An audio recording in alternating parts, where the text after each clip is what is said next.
Thank you so much for having me. I'm so excited to be here and to be introducing a topic that I'm just so passionate about. Um, yes, so I'm a facilitator of sacred space with the Sophia Code, which is this book right here and this book that you see at the altar today. For those of you who are not familiar with the Sophia Code, this is a channeled book by the author Kai Ra.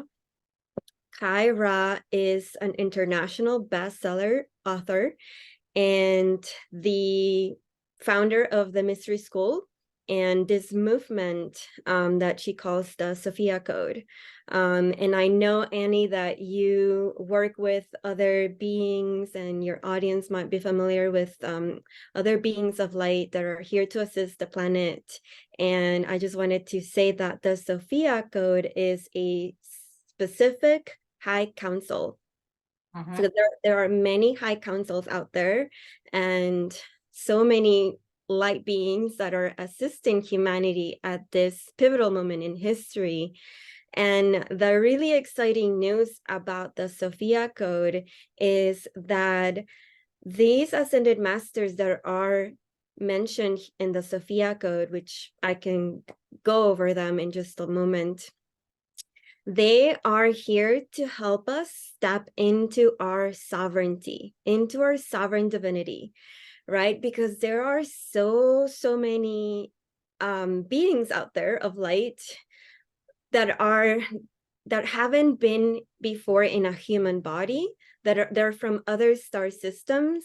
And I feel like in this time and age, there are so many that are coming through, and it's kind of hard to discern like which one should I be listening to and which one has my highest best interest at heart, and from what I understand is that not all of these beings that are here trying to communicate with humans are necessarily of the highest good and here to like really help us in our journey. Some of them are, just like humans, like And their version of helping and our version are not the same. Like a kid playing with a snail can damage the snail, but they're just being curious. So if you ask them, are you here to harm me? The answer is no, and yet they are harming. Right, exactly. Yes.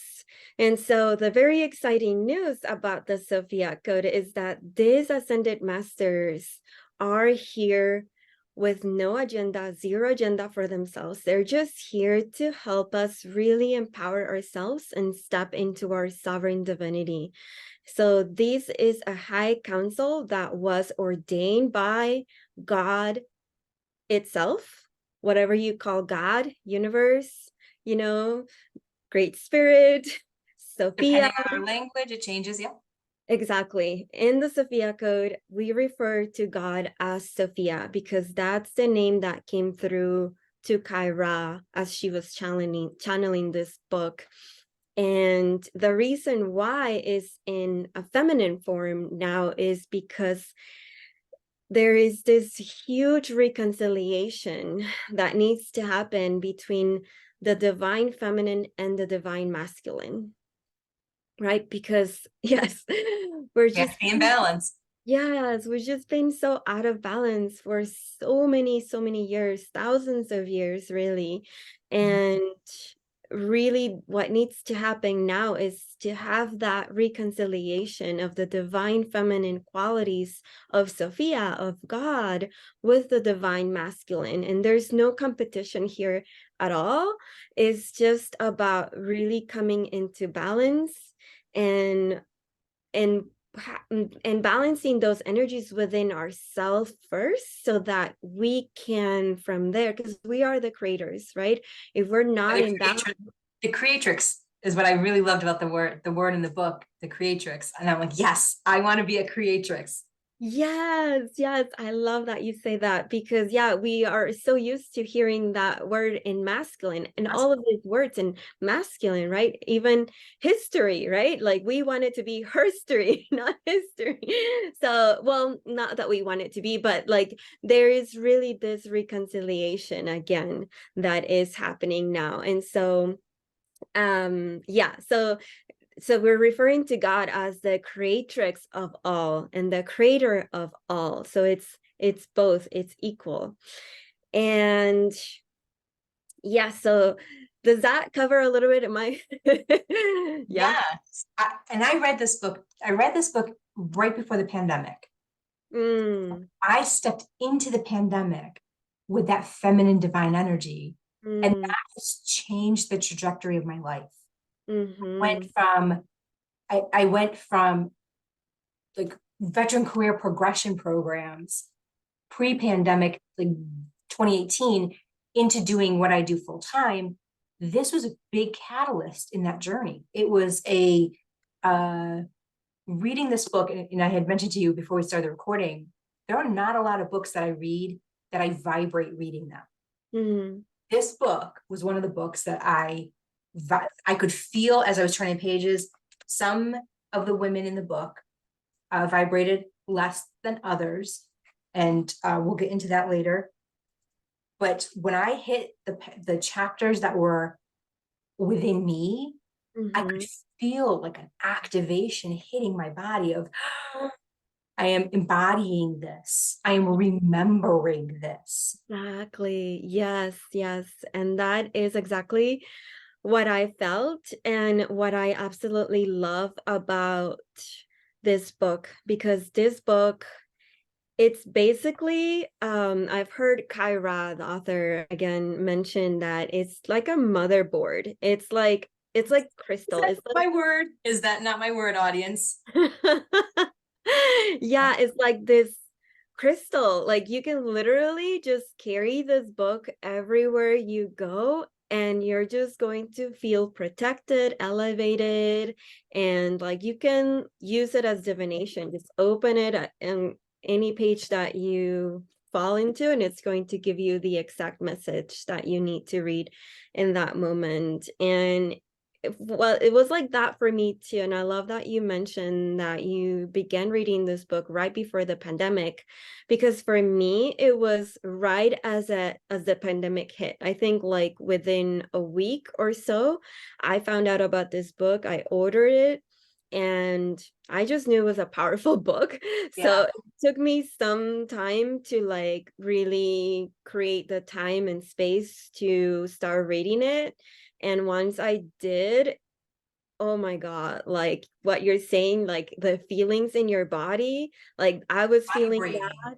I was vibrating, and I was at the same time just like remembering, like exactly what you said, just like remembering. And I had just tears in my eyes the entire time, because I was just like, this is what I've been looking for my entire life. Like I wanted to come so close to God in this way, and I have not found any other way to come in closer to God. Even with yoga, right? Like I'm a yogi, and I even went to India in 2019, and I even did all the things. So yoga to me was like the closest thing I could get to God. But once I found the Sophia Code and paired with all the other practices that I have, we'll get into that later, but I'm also a certified health coach, certified yoga teacher, and certified life coach. So like for me, this journey has been a true journey of awakening and embodying as much as I can these teachings that are here to empower myself to escape the reality that I don't like, escape the matrix. I understood later, and really step into, what I heard this others say, like it was possible. I was like, well, if it's possible for them, it's possible for me too. Like, how do I get there? How do I step into that? And with the Sophia Code, I found like, wow, like that word of higher self that was trending since a few years ago finally made sense to me. It finally clicked of what embodying your higher self truly means. Yes. How ironic that the pandemic happens. I really start propelling in my business, really start growing it. But it was because I embraced my feminine side and I had neglected it for so long. And as I step more and more into that feminine, the faster the cogs are moving, the faster the wheel is turning. So I want to talk about some of the women, because I very honestly, I most of my power books were gifts. The Alchemist was a gift. This was a gift from my sister. Mm. I would not have picked it off the shelf on my own, but isn't that usually how it goes? Yeah, absolutely. Yeah. So I want to talk about the women in this book, because one, I didn't know what many of them did. I knew of the names, but I didn't really know their story. And I was really surprised. Um, it, an interesting, an interesting side note before we begin talking about the women. Um, I want to talk, let's talk about the women first, and then I want to tell you some stories about how these women are playing a role in my life right now that I would not have guessed Mm. 2, 3 years ago. It would just not have been, I would have dismissed it because it didn't have relevance at the moment. Mm. Yeah. And this isn't just for, even though this is really a book for women, it's for the feminine divine, it's really about women. This is really important for men too, because many men carry heavy feminine current. You can't be a shaman and a healer without a feminine current within you, with, if you're a male. So our the misconception is that the feminine is just for women, and it's not. The feminine is for anyone that needs to embody that feminine divine within them to do what they're here to do. And which is everyone. It's just everyone, right? All of Everyone. us should embrace the feminine within us, whether we're male or female Yeah. biologically. Yeah. So this book is for men, women, binary individuals. This book is truly for everyone. This is not just for the feminine. It's just really to learn how to activate those codes, those divine codes of God, of Sophia, of the universe. So if you are just a being, which my belief now is like, oh my God, like the majority of us, we're good people. It's only those few at the very top that are like trying to control everything. But I'm like from a very wounded place. very, yeah, and yeah, exactly. Like we all come from the one source, regardless of what anyone is doing. It's just like the majority of us, we choose to live good, good lives and follow a good life. And yeah, so it's for anybody that truly resonates with these teachings. And I'm just like really, really so excited. And I love that you say this women, because that's the beautiful thing about the Sophia Code too, is that these ascended masters, they were human before they ascended. So they are teaching us from their stories that were very, very human, Very and human. we can relate to, so that we can from there, you know, they help us heal from trauma. They help us see where we're hiding and where we're not feeling worthy. And they help us reflect to us the magnificence that we truly are, and help us, love ourselves, be more compassionate with ourselves. They help us, you know, understand that we are here to prosper in all ways. That's what God really wants for every one of their children, of her children, to really prosper in all ways. And yeah, so yeah, I just wanted to mention that too. Yeah. And I talk about this with my TikTok audience frequently, is the hardest journey we take is the journey back home, Yeah. discovering who we are and embracing that person. I want to talk about the women in here. So, can we start with Isis and just give Yeah. a bit of a background on Isis and then Hathor? Yes, absolutely. Yeah, so Isis, she is one of the ascended masters that has, I'm gonna speak like what she has helped me personally.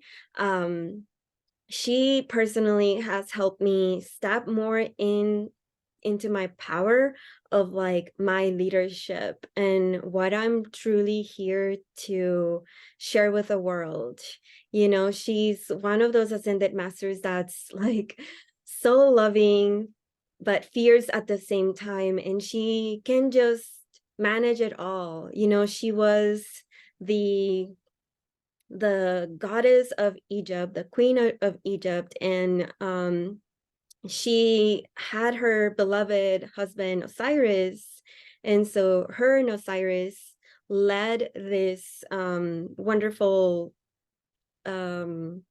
empire, if you want to call it, and she just devoted her heart, you know, because she very well could have just be a queen and not do any of the messy things that comes with being a leader, a divine feminine leader. And she really like rolled up her sleeves and was in the midst of everything, really there helping her people and to embody, you know, the sovereignty, to really come close to like the divinity inside of them. And so there's just like this beautiful story of how she was doing this alongside with her partner Osiris.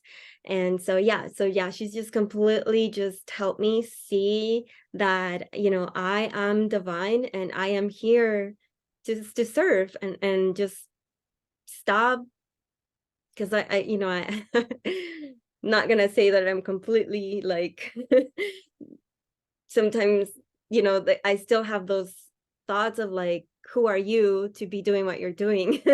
You know, the imposter syndrome. But you know, she gets right there with she's right there with me, and she's just like empowering me, like, no, you, this is what you're here, and this is what you're here to do. And yeah, it's a really trusting in myself. So that is who Isis is, and she of 1,000 wings.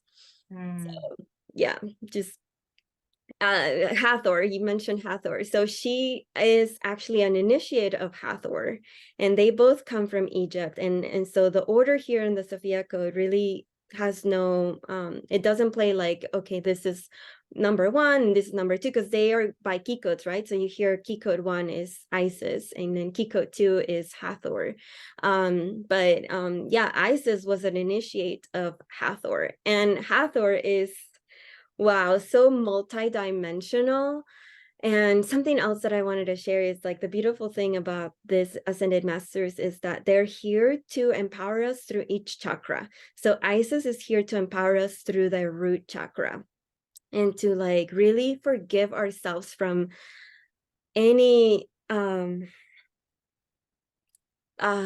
just like the, what's the word, like the like, I want to read a paragraph, if I could, from Isis, from the key code of yeah. Isis.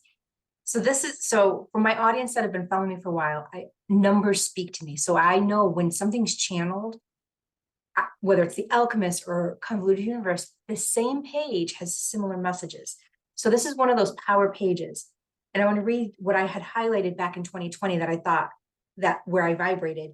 And it said, within this present moment, I recognize the opportunity for quantum healing and empowerment across all my parallel lifetimes.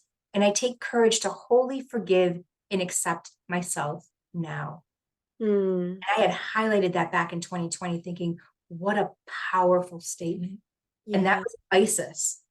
Yes. Yeah. And that's what I wanted to say. Like, she's here to help us forgive ourselves from the trauma of religious dogma and what the patriarchy has done to disempower ourselves. And a lot of this wounding goes really, really back to generations and generations. Thousands So of in years.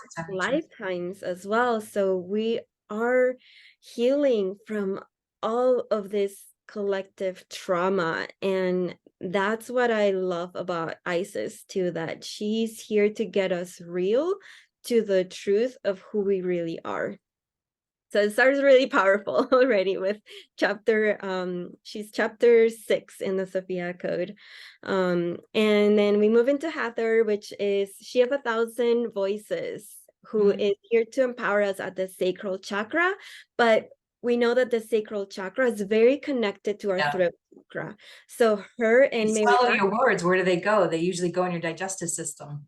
our sacral, our womb space, our Ooh. center of creation. And this is why there's a lot of women these days with a lot of issues in our reproductive organs, right? Because it's just like we're not speaking our truth. We're like swallowing everything. And where does that go? To our center of power. Yeah, so Hathor is a dear mentor of mine because of that. Because I honestly, Annie, I wouldn't be here with you speaking like this if I didn't mentor with this ascended masters. I would be all up in my head. Oh my God, like blah blah blah blah blah, like the stories. I was such a shy little girl. Like I would hide under my mom's skirt. Like literally, I didn't even want to go play with other kids. I wanted to just be with my mom, and I'm not like an extroverted kind of person. I'm very, very introverted, but I've learned that, with this ascended masters to speak my voice because it's important, because more women need to speak up and stand in their power. And I am just a reflection of others for them to know that they are also capable, and that this is not about them or others doing it and not us. Like we are all learning to take responsibility for ourselves and to stand in our power and embody that. The So alternative is that we are a victim in our own life. exactly. Yeah, no longer victims. And this is what these ascended masters are empowering us to realize, that we're not victims of our circumstances. And Hathor, oh my gosh, she's like the mega queen I of want to read a phrase. I want to read a phrase. yes. And again, another power page, another Mm, number. It says, the true joy of this human lifetime is to discover how unlimited you are in your ability to heal, empower, and create any outcome that you desire for the sheer pleasure of your self-realization. And I had highlighted that. yes. That's my first go through of reading this book. I love that. And I actually like the second piece of jewelry that I ever owned, because there's also Kyra. She's an amazing being, and that also designs jewelry. So like this is Mother Mary's pendant, and then she also makes bracelets. So the second piece of jewelry that I ever bought is from Hathor. And she says here, divine birther of a new world, oracular activist, and electroecstatic bliss. And that word bliss just like moved me. And it's exactly that, right? Just for the sheer pleasure.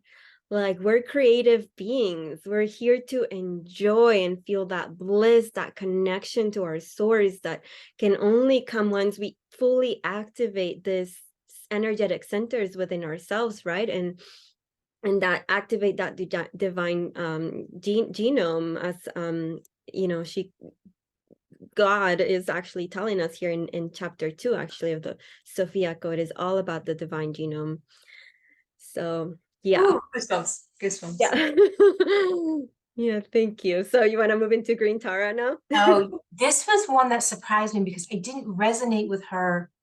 I had friends that would try to get me to buy her art, like artwork that had green tower. I'm like, no, it just, and then when I read it, I thought, oh, that's why my higher self was trying to use my friends. Whoa, I wasn't ready to hear it. I wasn't ready to read it Yeah. until and another power number, prime numbers, man. You got to follow the prime numbers in these books. What is it? So what I had highlighted in here said, as you loosen your own grip upon duality, you will witness the miracle of demonic energies within humanity's collective ego instantaneously transmute back into a state of all-consuming love. Your greatest happiness arises from releasing all judgments about anything or anyone as other than yourself. And that was what I had highlighted in here on that power page, that prime number power page that I follow certain page numbers, and that's how I know if something's truly channeled. Because for whatever reason, the editor, something happens, these same prime number pages have statements that translate across different books and authors. Absolutely. And that's the beautiful thing about the Sophia Code too, that this is why I said it's like the motherboard, because it's all encoded. Like there's nothing that happened by accident while, you know, creating this book. Like just like looking at the cover is just like, wow, it's such a beautiful book, you know. And every paragraph, every word, like there's so much sacred geometry within all of this entire book. So yeah, I love that you noticed that and that you're saying this. And yeah, green Tara is like the Maha Buddha of the Buddhas. And so there's like 21 emanations of Tara, which are covered in the Sophia Code. And there's also white Tara, Celtic Tara, or, you know, there's yellow Tara. And like, so there's like all of this emanation. I think there's even black Tara, but like, yeah, I love that. Something that I wanted to mention that I didn't mention before is like, I'm Mexican. I grew up Catholic and I went to an Adventist school as a teenager. And then I moved to the States, and then I was going to a Christian church. And then at some point in my life, I started to question God. I was like, well, is there really a God? Like religions are telling me different things and I don't understand. I'm so confused. I'm like, I don't even think I believe in a God anymore. And so like at some points I had like this breakdown and I went through depression and I just like, you know, didn't know who I truly was. And then I found yoga. And so I started resonating with the teachings of yoga. And that's why I was like really committed to yoga at some point in my life. And then when I found out the Sophia Code, it just released all of this maybe shame or guilt that I was doing something wrong and that I had to pick one over the other, and it just cleared everything up. And then I realized, you know, like it's all one, like we're truly all one, like, you know, the teachings of yoga are true. Like, there's union. And so like I was really happy to learn that there's all these ascended masters from all different types of cultures in the Sophia Code. And so Green Tara is you know, she mainly appeared to India in Tibet in those times. And so she's really like this Buddha, even though like I think nowadays they, if you go into like the really teachings of the Buddhist teachings, like they don't really honor the feminine, you know, they got rid of all of that. But like that's why like all of these ascended masters are coming in a feminine form, because, you know, we're reconciling with that has been torn away from our humanity. And so Green Tara was the one ascended master that I really got introduced at the very beginning of my journey with the Sophia Code, because we were going through that global pandemic, and Kaira was doing activations with Green Tara every day and just chanting her mantra, Om Tare Tu Tare Ture Soha, for the liberation of all beings. And so it was super, super powerful for me. And Green Tara being like that ascended master mentor that is here to get me really real about like what I am choosing to stay in suffering with, and to wake up to the truth of who I am, you know, because like I can have all the stories about like, oh, blah, blah, blah, blah, blah, blah. I don't even, you know, like all those stories that we have about why we're not good enough. And like, yeah, she's just really been there, like showing me, okay, you are choosing to stay in suffering here. Like you have that choice. It's your sovereign choice to be there, but you have this other choice without judgment about it. So I want to, we're 3 in, but I want to talk about shame and guilt and how that impacts the feminine, right? How I grew up Catholic and I grew up Arabic Catholic. So it was, the men were really, the men were idolized and the women were not. They were subjugated. And so I grew up in a very misogynistic family. Women were not treated with respect. And for me to come back to this book, it was like, it was within me all along, but I spent so much of my time being told I wasn't good enough, worthy enough, the shame, the guilt, like, how dare you wear that? How, like, you know, shame on you, and God's going to watch you, and God's going to punish you, and all this ridiculousness. And as I was reading this book, those things came up. It was like a projector, and it was like, here's the image, here's the statement, here's the statement, here's this self-limiting belief of how powerful women are. And then I continued in the military, and I had a different view with basically the same men. And it was this reminder of the wounds that are carried that impact the women, that take away their feminine power. You're not pretty enough, you're not good enough, you're not small enough, you're just not enough. And the book has the power to undo a lot of those external codes that came into our programming system. So we're going into some of my two favorites in this. Mhm. So next is Mother Mary. So tell us about Mother Mary.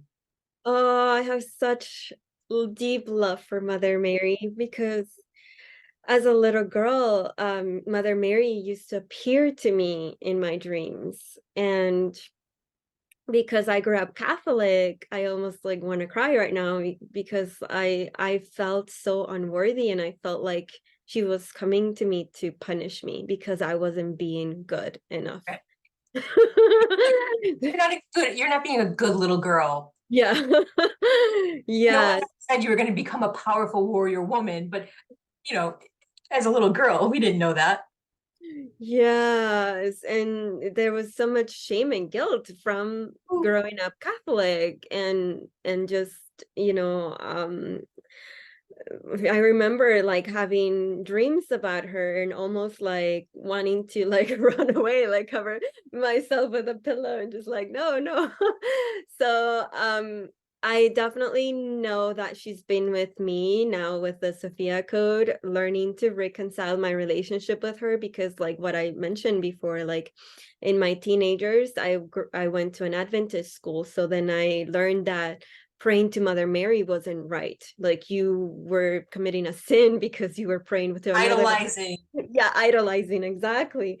And so I lost my direct relationship with her at a very young age. I was a teenager, and so I didn't rebuild that relationship until the Sophia Code, and it's been really transformational now because like she's our she's she of a thousand roses, and she goes to explain in her chapter that, if you ever need a mother, like she's there to help you. And so I feel like, as a young girl, like, well, I lost my grandma when I was a teenager, and she was like a mom to me, and so I was never that close with my own mom. I mean, she was always there, but we didn't have a relationship. So like to me, I lost my relationship with a mother at a very young age, which was my grandmother. And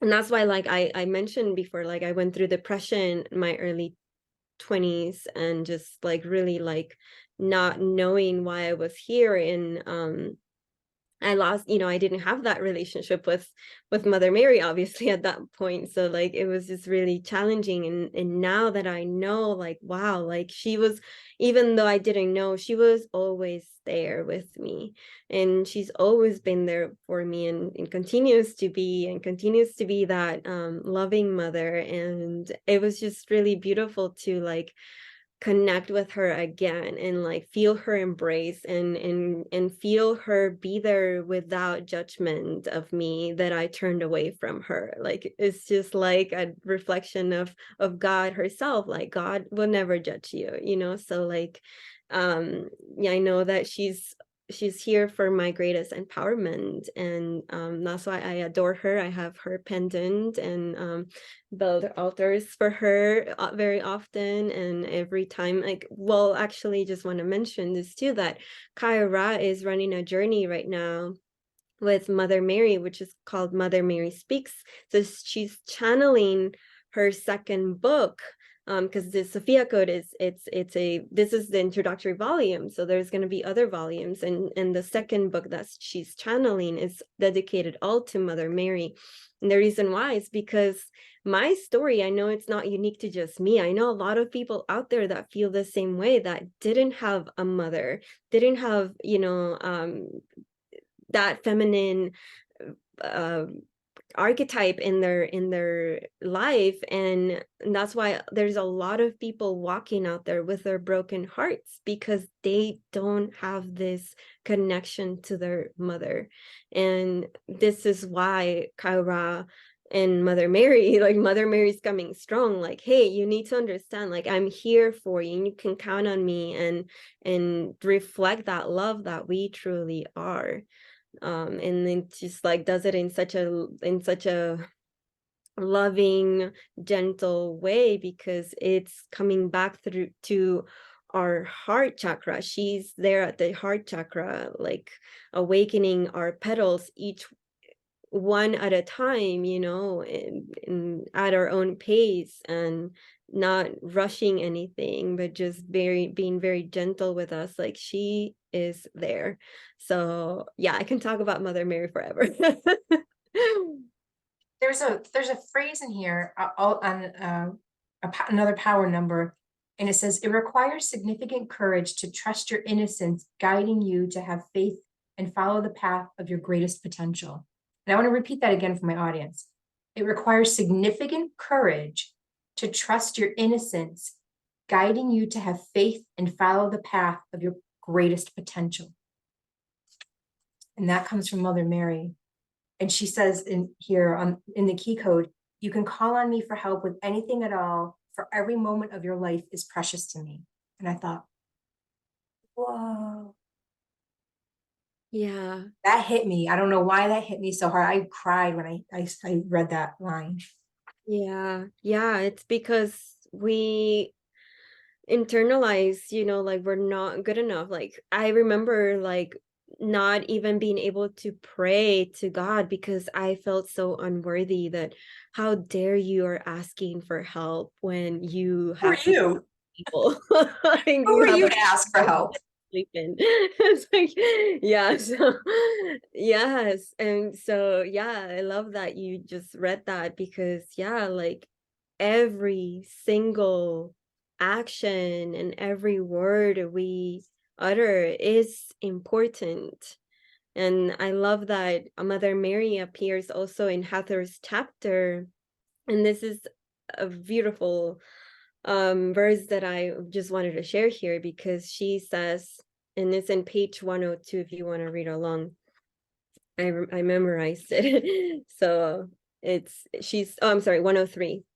So it says, tell this story every day, word for word, about your successful legacy of love. I invite you to witness how all of creation will then imprint itself upon each syllable of your heart's desire. And how many times we turn on ourselves with our word.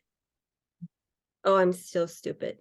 Oh, I'm so sorry. Like this word, sorry, like Yeah, how words can shrink us. yeah, yes, yes. And so yes, we got to become aware of our speech, because oftentimes we're so unaware because it's just been so conditioned, and we believe that this is who I am, this is who I've been, and we associate ourselves with being who we've been in the past, not realizing like this is a new opportunity for me to become aware and shift that into where I'm really called to move towards, like my greatest potential, like she tells us, right?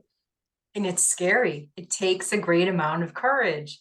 Great amount of courage. And courage, it comes from the French word cœur, which comes from the heart, right? So it really, it's back to the heart. Like it takes being really clear with your heart and having that conversation with your heart, that a lot of people are so afraid to have that conversation with their hearts because, again, the dogma and the patriarchy teaches us like we're unworthy, we're not good enough. And so of course, like we're come with that sort of like program where like if we come to our heart, we're just only punishing ourselves. And like, like how Kara says, like we're putting this punching gloves on and just doing this. But when we realize and we come to the realization that we are so divine, so like just like God, like we are made to the image and likeness of God.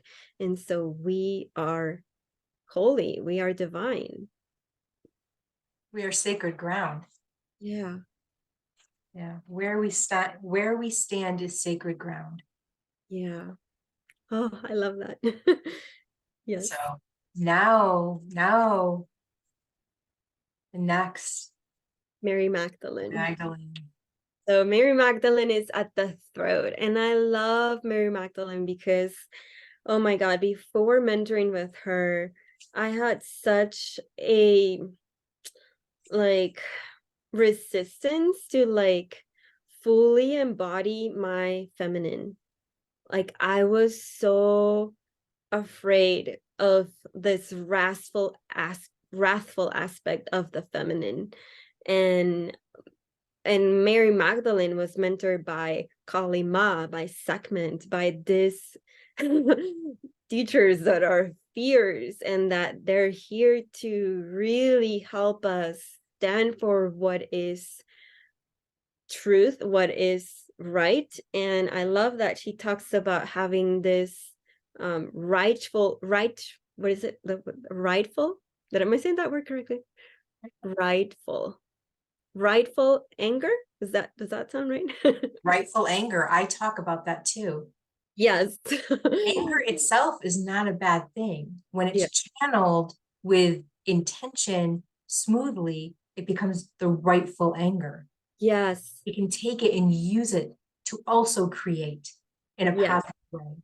Yes. And that's exactly what I was so afraid for myself. Like I know a lot of people are so comfortable with their anger and they can like destroy and like, like I'm not one of those.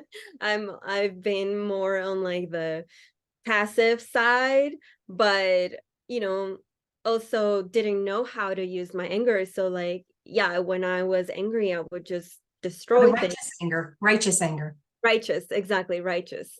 So this righteous anger, that when it's coming from the heart, again, when that's just why like our throat is really connected to our heart, right? Because when we speak our truth, it's like she also talks about, Hathor talks about in her chapter, that it creates this resonance in our field that can reach thousands, right? So when we're really Say speaking, that again because I can feel my body like it was waiting for you to speak those words.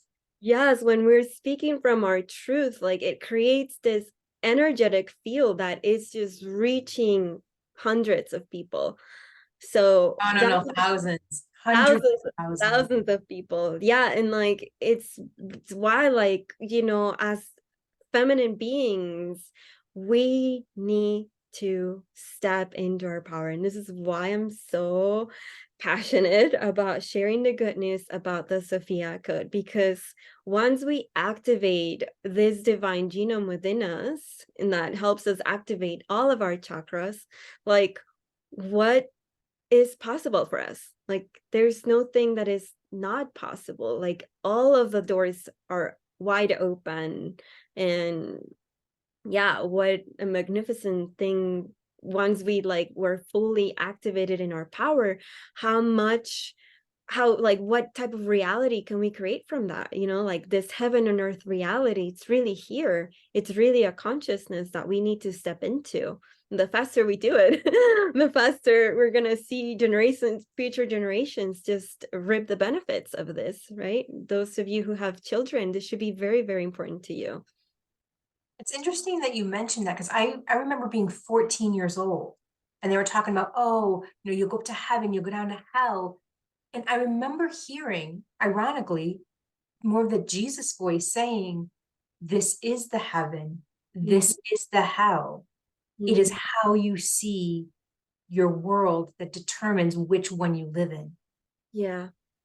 Oh my God. I was 14, and that, like, and I walked away from the Catholic Church at 15 because of the judgment. And but I remember those words of, this is your heaven, this is your hell. Yeah, that is powerful. I love that you said that, because yeah, it's true. Like there are people who are living in heaven right now, and there are people who are living in hell. And we are on the exact same plane of existence. We are all on earth, Yeah. living in the same, with the same environmental conditions, Resources. and yet the immediate environment around us can dictate whether we see the peace or we see the shame, whether we see the love or we see the anger and the guilt and the grief. It we're all on the same game board, but we're playing so differently on this game board. Yeah. Yeah. Yeah. So true. So true. So then we move to Kuan Yin. And Kuan Yin was another one that surprised me because I didn't have a relationship with her until the book. And her story was, oh, whoa, talk about like taking away the power of the feminine in her story. That really spoke to me. Yeah. Yeah, because she went through those dark moments that a lot of Atrocious. us can relate to, very, very atrocious. And I mean, she was raped and tortured and saw her parents be killed right in front of her, and then she ran away to a mountain, and maybe we didn't go through exactly those conditions, but like I feel like a lot of us have experienced in some way being abused, like there's so much abuse, either verbal, physical, sexual, but like no one escapes that really. And so she goes into this mountain to really find and come in touch with her divine masculine counterpart there, but to really embody her divine feminine and reclaim all of those pieces that were just breaking in and scatter it in pieces all over, reclaim those pieces within her to like rebuild herself, and like, and then witnessing her beloved ascend, and she's left alone again and having to, you know, come back to her heart and know that, okay, now I'm ready to go back to my people and share these teachings that I've been learning here for many years, right? And so I love this story so much because it's, or this chapter in this story, because it really reads like a movie, and also it helps us come in touch with our innocence in a very beautiful way, with our inner child, and really like tend to that inner child and help heal that inner child, and understand that we're innocent and pure, and that has never been taken from us, and it will never be taken from us. Like our innocence is our divinity. Our innocence is our higher power. Like there's an activation that I did in the mystery school that was just so powerful and transformational for me, because I didn't know how much I was neglecting my inner child, and I didn't know how to have a relationship with my inner child. And with Kuan Yin there, and her helping me and guiding me, and like you know, it's like there was this question of like, who is your inner child to you now? And like I was like, okay, well, my inner child and I are one. And so I've decided from that moment on that any challenging situation I take, I'm gonna bring my inner child with me, because my inner child is she's fierce. Like she knows what I need to do in that moment. She's the one that's gonna keep me safe. She's the one that's just gonna give me the answers that I need in that moment. And just she's just really like my power. She's, you know, so I like defend my inner child now. Like whenever I get triggered, or you know, I'm like in relationship with certain friends or family, now I always let them know, hey, like my inner child is feeling neglected. And when I say that, they know that I'm speaking from my heart, and they know that, hey, this is serious, and they need to attend to that, and if they love me, right? So I'm only choosing to be in relationship with those people that are truly loving and caring and compassionate, and that are gonna meet me where I want to be met. And you know, when they hear those words, they know, okay, let me know how I can support you and help you in this way, you know. So yeah, like having this relationship with my inner child has just been huge, transformational, and whew. Yeah.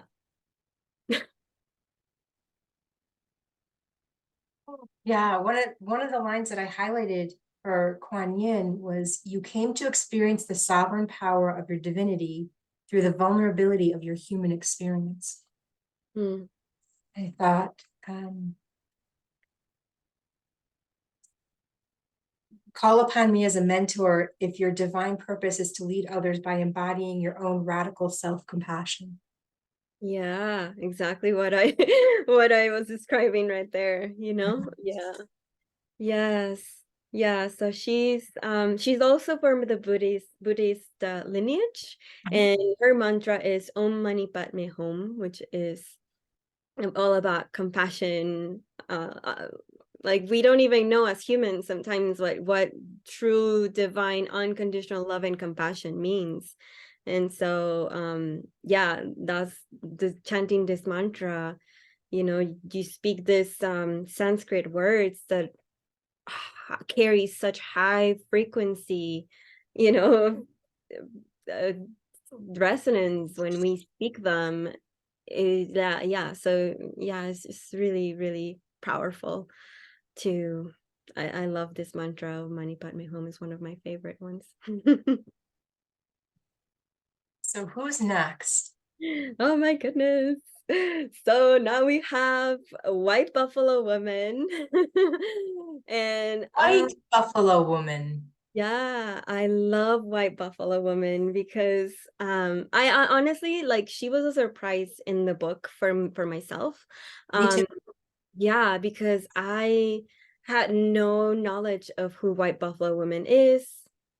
Again, I'm from Mexico. I moved here when I was 16, so like a lot of like the Native American traditions are very new to me.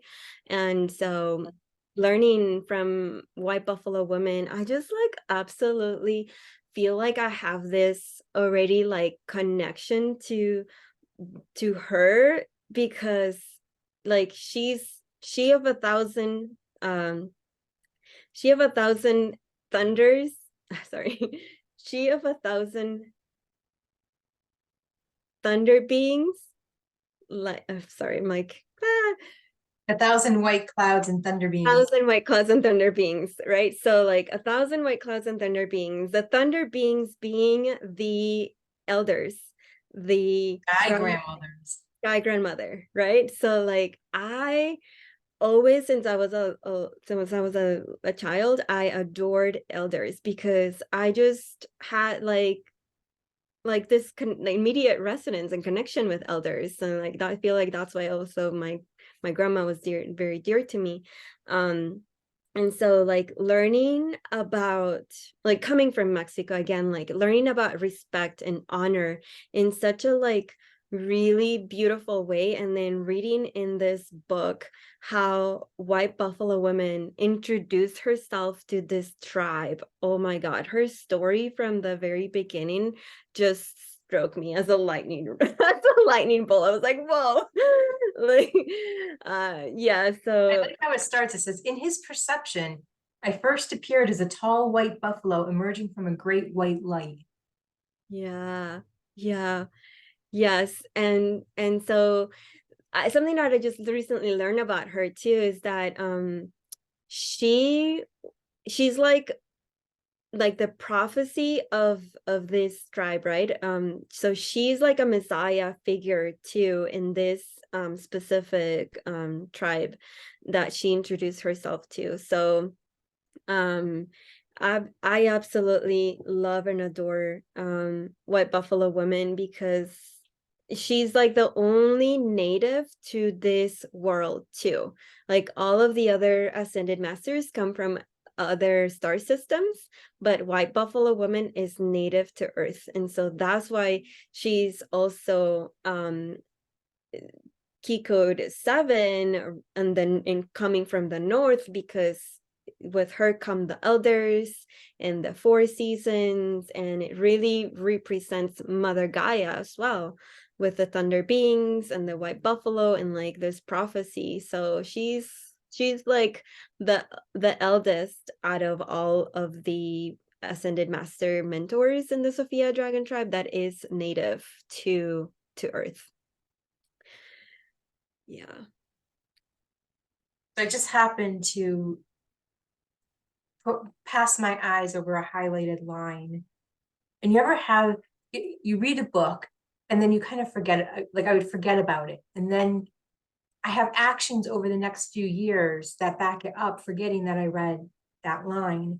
Mm. So I want to see if my audience, if you can feel the energy of me vibrating with this one line in the prayer. I'm on the prayer as an act of self-realization in the first paragraph. And it says, I call forth an eight-pointed star of golden light to rise up from the earth beneath me. And I can feel the energy as I'm reading this, channeling through my body and vibrating out of my hand.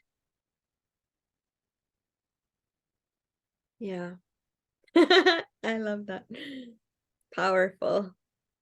Yeah, Yeah. I feel it too.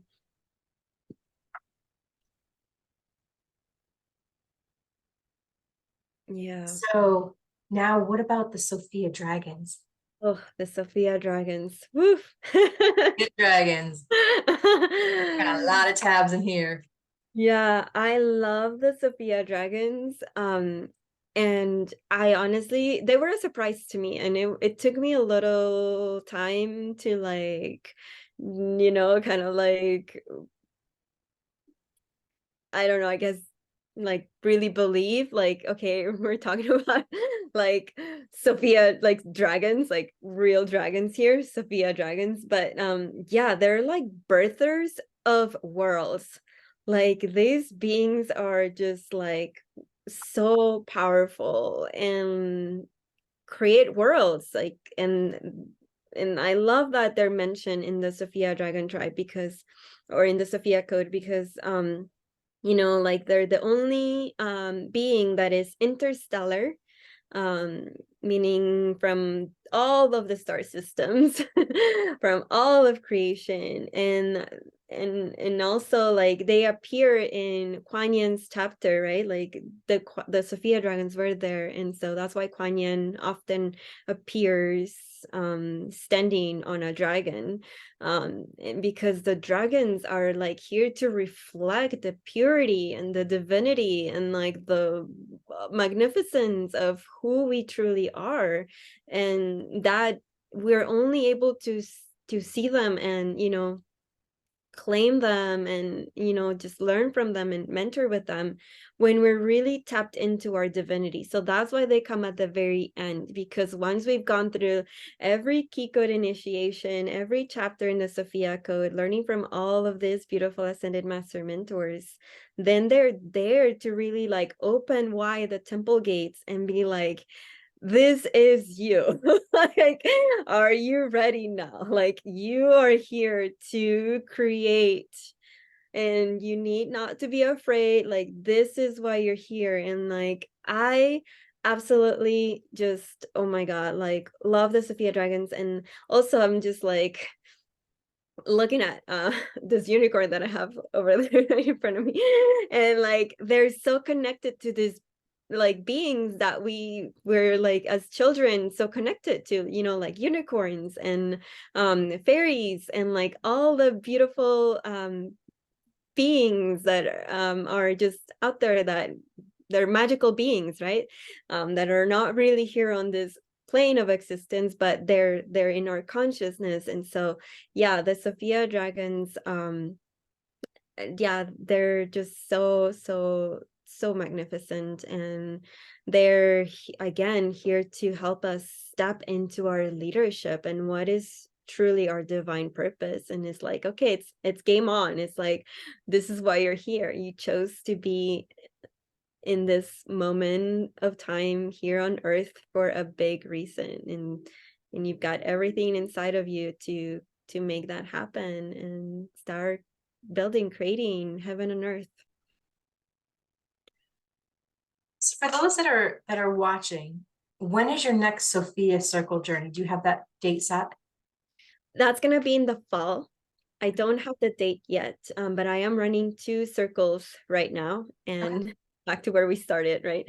So I did start a new journey in April. So it is a journey of 13 circles, which is the 13 chapters in the Sophia Code. And the way I break it down is the first 5, because it's just the introduction to the Sophia Code, and they're very short chapters. We do it weekly for the 5 weeks.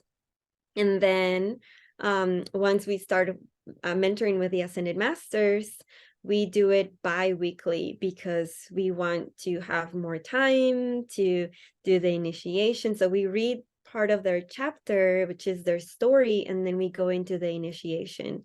And so how it's meant to be read is reading it out loud in a sacred space. Feel free to build an altar if you already have that practice near your altar. And honestly, for me, like, it doesn't matter if you're new, because like I was very new to this spiritual stuff, you call it like that. And I never built an altar before mentoring with the Ascended Masters. So like this is very new to me, and I love altars now. Like I have like 3 altars, and that's because altars are like motherboards, again, like coming back to that. And then you create that relationship with your own higher self, with the Ascended Masters at your altars. And you know, it's like an anchor on this planet Earth that we can have, like a gateway of entry point to go into those higher realms. And so I always encourage those who are coming to our circles to do this in a very sacred space, preferably next to your altar.